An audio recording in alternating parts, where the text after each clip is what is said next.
দীর্ঘদিন যাবৎ সোনামুড়ার নগর পঞ্চায়েতের 12 নম্বর ওয়ার্ডস্থিত সোনামুড়া বক্সনগর বাইপাস সড়কটি বেহাল দশায় পরিণত হয়েছিল। এই বেহাল সড়কের সংবাদ পরিবেশিত হয় বিভিন্ন সংবাদ মাধ্যমে।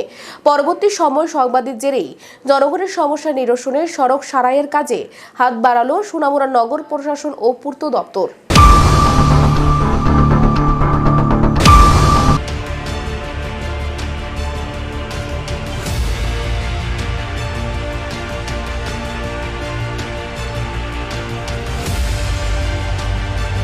বর্ষা শুরু না হতেই চরম দুর্ভোগে পড়তে হচ্ছে সোনামুড়াবাসীদের। সংস্কারের অভাবে খানাখন্দরে পরিণত হয়েছিল যাতায়াতের এই পথটি। সামান্য বৃষ্টি হলেই জলাশয় পরিণত হয়ে পড়তো রাস্তাটি। এমনই করুণ দৃশ্য পরিলক্ষিত হয় সোনামুড়া নগর পঞ্চায়েত এলাকায় 12 নং ওয়ার্ডস্থিত সোনামুড়া বক্সনগর বাইপাস সড়কটির। দীর্ঘদিন ধরেই বেহাল দশা ছিল এই সড়কটির, এমনটাই অভিযোগ এলাকাবাসীদের।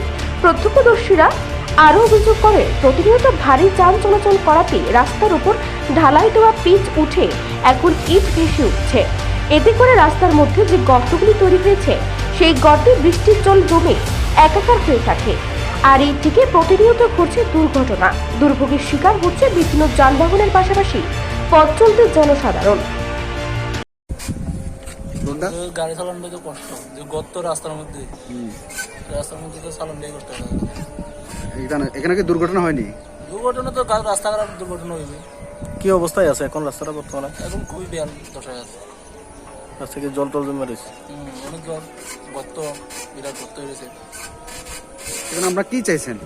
আমরা তো চাইতেছি রাস্তা ভালো, গাড়ি চালাইতে সুবিধা হবে।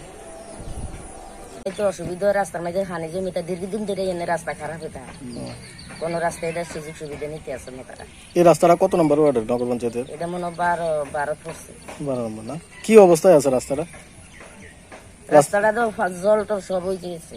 গাড়ি একটা টমটো মারলে তো টমটো উল্টাই পড়েছে। এরকম কোনো দুর্ঘটনা হয়েছে না? হয়েছে না, অনেকদিন আগে হয়েছিল তো। জানা যায়, দীর্ঘদিন যাবৎ সোনামুড়া নগর পঞ্চায়েতের 12 নং ওয়ার্ডস্থিত সোনামুড়া বক্সনগর বাইপাস সড়কটির বেহাল দশার সংবাদ পরিবেশিত হয় বিভিন্ন সংবাদ মাধ্যমে। কার্যত এর পরেই ঘুম ভাঙে সংশ্লিষ্ট দপ্তরে। তাই তড়িঘড়ি জনগণের সমস্যার কথা চিন্তা করে সড়ক সারাইয়ের কাজে হাত বাড়িয়েছে দপ্তর। সংশ্লিষ্ট দপ্তরের উদ্যোগে খুশি সাধারণ পথ চলতি মানুষ থেকে শুরু করে এলাকাবাসীরা। সোনামুড়া প্রতিনিধি রিপোর্ট, এশিয়ান টাইমস।